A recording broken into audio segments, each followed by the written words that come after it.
प्रधानमंत्री नरेंद्र मोदी सोमवार को रीवा में आयोजित पंचायती राज सम्मेलन कार्यक्रम में शामिल हुए, जहां उन्होंने 2,300 करोड़ के रेल प्रोजेक्ट्स और 7,853 करोड़ रुपए की नल जल योजनाओं का शिलान्यास और लोकार्पण किया। पीएम ने कहा कि पहले की सरकारें गांव के लिए पैसे खर्च करने से बचती थी, क्योंकि गांव अपने आप में कोई वोट बैंक तो था नहीं, इसीलिए उन्हें नजरअंदाज किया जाता था। गांव के लोगों को बांटकर कई राजनीतिक दल अपनी दुकान चला रहे थे। भाजपा ने गांव के साथ हो रहे अन्याय को भी समाप्त किया। हमारी सरकार ने गांव की विकास के लिए तिजोरी खोल दी है। पीएम मोदी ने देशवासियों को संबोधित करते हुए कहा कि देश के गांव को जब बैंक की ताकत मिली, तो खेती किसानी से लेकर व्यापार, गांव में कारोबार तक, सब में गांव के लोगों की मदद हो रही है।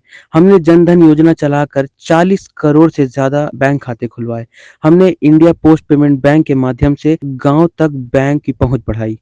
पीएम मोदी ने कहा कि डिजिटल क्रांति के इस दौर पर अब पंचायतों को भी स्मार्ट बनाया जा रहा है। आज ई Gram Swaraj JeM integrated portal का शुभारंभ किया गया। इससे पंचायतों के माध्यम से होने वाली खरीद की प्रक्रिया सरल और पारदर्शी बनेगी। पीएम ने कहा, हमारे यहाँ गांव के घरों के प्रॉपर्टी के कागजों को लेकर बहुत उलझनें होती हैं।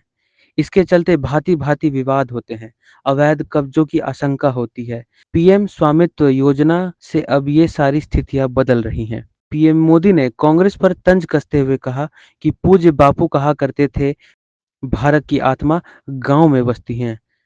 लेकिन कांग्रेस ने गांधी के विचारों को भी अनसुना कर दिया।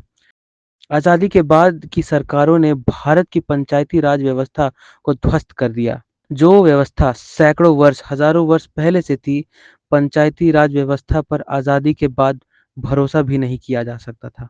90 के दशक में पंचायती राज के नाम पर खानापूर्ति की, ध्यान नहीं दिया। 2014 के बाद देश में अपनी पंचायतों का सशक्तिकरण का बीड़ा उठाया और इसके परिणाम नजर आ रहे हैं। आज भारत की पंचायतें गांव के विकास की प्राणवायु बनकर उभरी है। पीएम मोदी ने शिवराज सरकार के कार्यों को सराहना करते हुए छिंदवाड़ा के विकास की बात करते हुए कमलनाथ पर निशाना साधा। वहीं कांग्रेस को घेरते हुए पीएम मोदी ने कहा, जिस दल की सरकार ने देश में सबसे ज्यादा समय तक शासन किया, उसने ही गांव का भरोसा तोड़ दिया। प्रधानमंत्री नरेंद्र मोदी ने कहा, यहाँ ई ग्राम स्वराज और ई जेम पोर्टल को मिलाकर जो नई व्यवस्था लॉन्च की गई है, उसे उसका काम आसान होने वाला है। पीएम स्वामित्व योजना के तहत देश के 35 लाख ग्रामीण परिवारों को प्रॉपर्टी कार्ड दिए गए। पीएम मोदी ने प्रधानमंत्री आवास योजना के तहत 4 लाख हितग्राहियों को वर्चुअल माध्यम से गृह प्रवेश कराया। साथ ही 7,853 करोड़ रुपए की पंचजल योजनाओं का शिलान्यास और लोकार्पण किया। पीएम मोदी ने वर्चुअल माध्यम से रीवा इटवारी ट्रेन समेत 3 नई ट्रेनों को हरी झंडी दिखाई। प्रधानमंत्री मोदी रीवा में आयोजित राष्ट्र पंचायत दिवस और अन्य कार्यक्रमों के पश्चात दोपहर 2 बजे खजुराहो के लिए रवाना होंगे।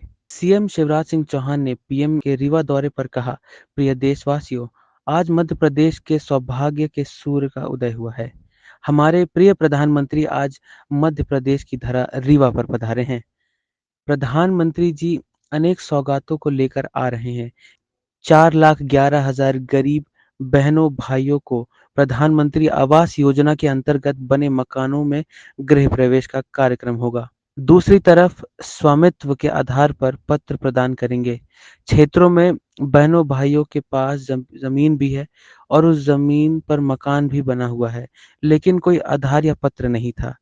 अब 1.25 करोड़ अधिकार पत्र प्रधानमंत्री जी रीवा हितग्राहियों को सौंपेंगे। सीएम ने कहा कि जल जीवन मिशन के अंतर्गत लगभग 7,853 करोड़ रुपए की 5 परियोजनाओं का शिलान्यास करेंगे। इससे रीवा सतना सीधी जिले के ग्रामीण क्षेत्रों को पीने का पानी घर में भी मिलेगा। जल जीवन मिशन के अंतर्गत पाइपलाइन बिछाकर टोटी वाला नल लगाकर पानी दिया जाएगा।